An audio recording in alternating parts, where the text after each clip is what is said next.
तो देखो हमने लास्ट टाइम में क्या किया था, जो हमारी क्लास थर्ड थी, मतलब इससे पहले हमारी थर्ड 3 क्लास हो चुकी हैं, आज फोर्थ क्लास है।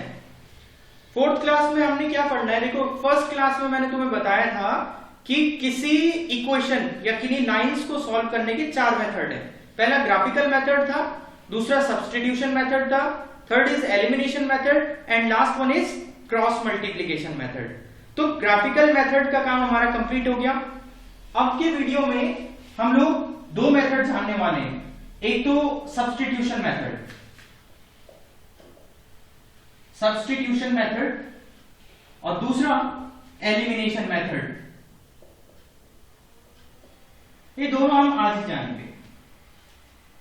क्लियर? तो सबसे पहले हम लोग आते हैं सब्स्टिट्यूशन मेथड में।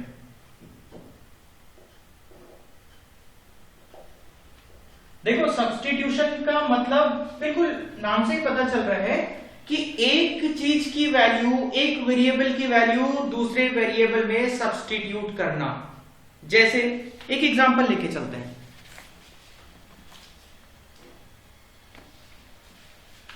एक एग्जांपल है 2x + y = 7, 4x - 3y + 1 = 0।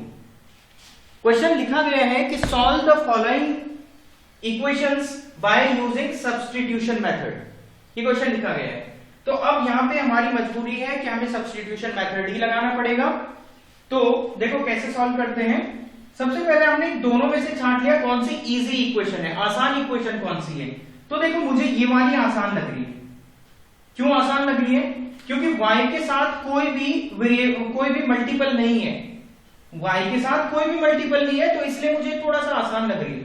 मैंने इसी को पिक किया 2x + y = 7। और तुम देख लेना दोनों में से आसान कौन सा है, दोनों वेरिएबल में से इजी कौन सा है। इजी का मतलब हो गया जिसके साथ कोई कोफिशिएंट ना हो। y को मैंने यहीं रखा और 2x वाली टर्म को मैं उधर लेके चली गया, तो ये इजी बना। ठीक है ना? मैं ऐसा भी कर सकता था, यहां पे ध्यान देना कि मैं x को इधर रख रहा हूं, तो 7 - y होता, y उधर माइनस में चले जाता और x = 7 - y/2 हो जाता। ये थोड़ा मुश्किल बना क्योंकि फ्रैक्शन की फॉर्म बनी, और ये इजी बना है क्योंकि सिंपल सा इक्वेशन बना। तो हमने सबसे पहले यही देख लेना है कि हम इजी वे में क्वेश्चन को सॉल्व करेंगे। वहां से भी आंसर वही आएगा, यहां से भी आंसर वही आएगा, बट हमारे लिए काम आसान होना चाहिए। ओके, तो हम इसको तो अवॉइड करते हैं और इसको पिक करते हैं। y की वैल्यू कितनी आ गई? 7 - 2x। इसको मैं इक्वेशन नंबर 3 कह लेता हूं क्योंकि मेरे पास 1 और 2 ऑलरेडी गिवन है। अब मैं क्या करूंगा, in equation 2 put the value of equation 3। Equation 3 की वैल्यू मैं इक्वेशन नंबर 2 में पुट कर रहा हूं। Put the value of equation number 3 into equation number 2।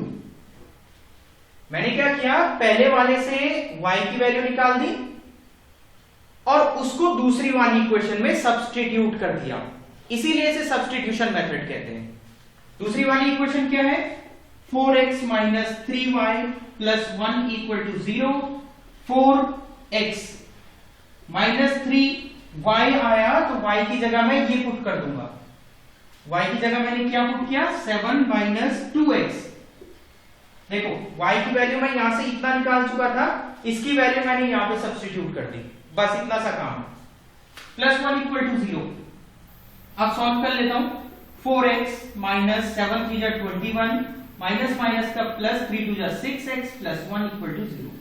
अब यहां पे एक चीज नोट करो, हमारी इक्वेशन में सिर्फ एक ही वेरिएबल है x। इसका मतलब हमारे x की वैल्यू आ जाएगी 6x + 4x 10x -21 + 1 -20 = 0।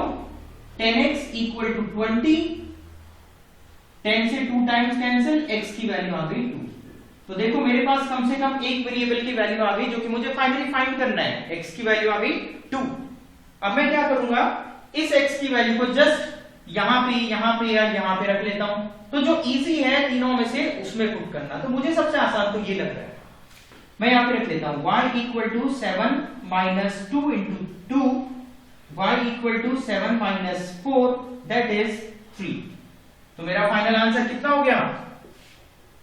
x की वैल्यू आ गई 2 और y की वैल्यू आ गई 3। ये मेरा आंसर है। आई बात कुछ कुछ समझ में? देखो कुछ नहीं करना, हमने क्या करना है, दो इक्वेशन का यूज करना है, उनमें से एक जो इजी इक्वेशन है सबसे पहले उसको पिक करो। इजी इक्वेशन को पिक किया और वहां से एक वेरिएबल की वैल्यू निकाल दी, चाहे तो x या तो y, तुम्हारी मर्जी। मैंने यहां पे क्या किया, y की वैल्यू निकाली क्योंकि मुझे इजी लग रहा है। y की वैल्यू निकाली और इसको दूसरी वाली इक्वेशन में पुट कर दिया। यहां इसका यूज करके मैंने y निकाला और इसकी वैल्यू यहां पे रख दी। बस जब मैंने वैल्यू रखी, सॉल्व किया, तो मेरे पास अपने आप ही x की वैल्यू आ गई। इसे सब्स्टिट्यूशन कहते हैं। क्यों कहते हैं? क्योंकि मैं एक चीज की वैल्यू, y की वैल्यू दूसरी इक्वेशन में सब्स्टिट्यूट कर रहा हूं, इसलिए इसे सब्स्टिट्यूशन मेथड कहते हैं। मैं नेक्स्ट क्वेश्चन बोर्ड पे लिखने वाला हूं, उसे करो, तब तुम्हें पूरी तरह से समझ आ जाएगा कि हाँ क्या हो रहा है क्वेश्चन के अंदर। Clear? x plus y equal to 3 and 4x minus 3y equal to 26. Solve the following equation by using substitution method.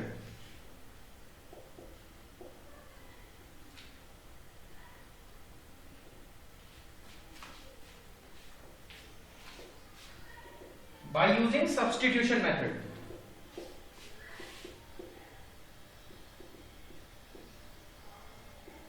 चलो बच्चों इसे करो और मुझे बताओ कितना आंसर आएगा।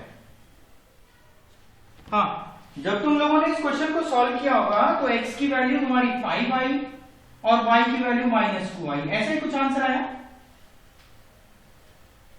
Yes sir. ओके फाइन, ठीक है। देखो तुम अपने क्वेश्चन को खुद वेरीफाई कर सकते हो कि हमारा आंसर सही है या नहीं है।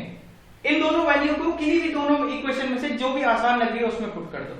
तो मेरे पास पहली वाली इक्वेशन बहुत इजी है, मैं उसमें दोनों की वैल्यू रख लेता हूं, 5 -2, राइट साइड तो 3 है, 5 -2 3 equal to 3, left hand side right hand side बराबर आ गई, इसलिए हमारा आंसर बिल्कुल सही है। चलो तो अब आगे बढ़ते हैं। हमें जो सब्स्टिट्यूशन मेथड है उसके बारे में थोड़ा बहुत नॉलेज तो हो गया, हमें समझ आ गया कैसे करना है। अब जान लेते हैं एलिमिनेशन मेथड। एलिमिनेशन, अगर मेरे से यही क्वेश्चन बोला जाता कि solve the following equation by using elimination method. देखो एलिमिनेशन का मतलब क्या होता है कि एलिमिनेट कर देना, हटा देना, ठीक है। तो मैं ऐसे केसेस में क्या करूंगा, x plus y equal to 3, ये फर्स्ट इक्वेशन है, 4x minus 3y equal to 26, ये दूसरी इक्वेशन है। यहां भी क्या करना होता है कि दोनों में से, चाहे तो x या तो y, दोनों में से किसी का वेरिएबल सेम कर देना है। जैसे मैं यहां पे या तो 4 कर दूंगा या तो यहां पे 3 कर दूंगा। और ऐसा कब पॉसिबल है, मान लेते हैं हम फिक्स कर देते हैं हमें 4 करना है, 4x करना है। मैं क्या करता हूं, इस पहली वाली इक्वेशन को 4 से मल्टीप्लाई करा देता हूं। तो जब मैंने 4 से मल्टीप्लाई करवाया तो ये हो जाएगा 4x, देखो 4x plus 4y equal to 4 into 3 12। अब ये बन गई मेरी जो पहली वाली इक्वेशन थी। यहां तक समझ आई बात? और ऐसा किया क्यों जाता है, देखो अब मेरे पास दोनों चीजें सेम है, यहां भी 4x है और यहां भी 4x है, ठीक है। तो इसके लिए मैंने क्या करना है, यहां पे मैं देखता हूं दोनों के साइन क्या हैं, दोनों के साइन पॉजिटिव है। अगर दोनों के साइन अपोजिट होंगे, प्लस माइनस होगा, तो वहां पे मेरे को कोई दिक्कत नहीं होती, सॉल्व हो जाता है सीधा। बट अगर दोनों के साइन सेम है, जैसे यहां पे प्लस है, तो दोनों इक्वेशन को सब्ट्रैक्ट कर लेंगे। और जब इक्वेशन सब्ट्रैक्ट की जाती हैं तो जो नीचे वाली लास्ट वाली इक्वेशन है उसके सारे साइन चेंज होंगे। इसका साइन प्लस है तो माइनस हो जाएगा, यहां भी प्लस है तो माइनस हो जाएगा, और यहां भी प्लस है तो माइनस हो जाएगा। ऐसे में क्या हुआ, देखो ये प्लस 4x है, ये माइनस 4x है, ये कैंसिल हो जाएगा।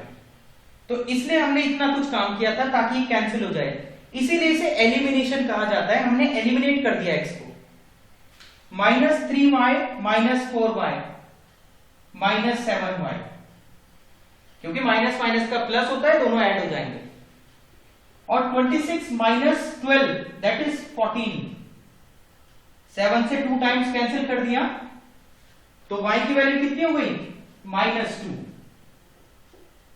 y की वैल्यू हो गई -2, ये माइनस इधर मूव करवा दिया, y की वैल्यू मिल गई -2। इतना इजी काम था। अब हमने वही y की वैल्यू किसी एक इक्वेशन में पुट कर देनी है ताकि हम x को रीच कर पाए, x मिल जाए ताकि हमें।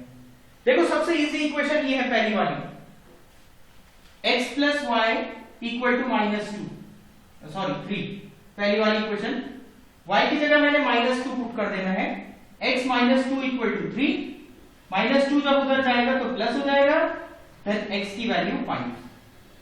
मेरे पास x भी आ गया, y भी आ गया।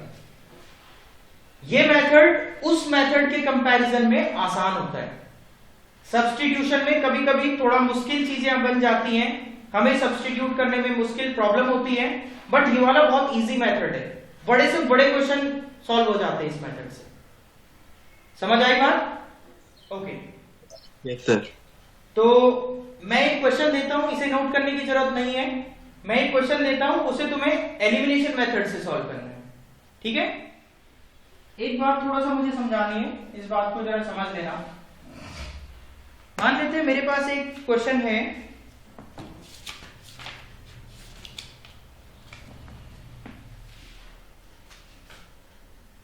To x minus 3y equal to 13 और 7x minus 2y equal to 20।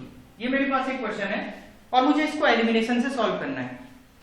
अब देखो यहां पे थोड़ा सा तुम्हें एक परेशानी समझ आ रही होगी कि हम कैसे में दोनों को सेम करें, x को कैसे करें सेम या तो y को कैसे सेम करें। देखो ऐसे केस में क्या करना होता है, जब इसका वेरिएबल भी अलग और इसका वेरिएबल भी अलग होता है तो इसके वेरिएबल से इसको मल्टीप्लाई कर दो और जो इसका वेरिएबल है उससे दूसरी इक्वेशन को मल्टीप्लाई कर दो।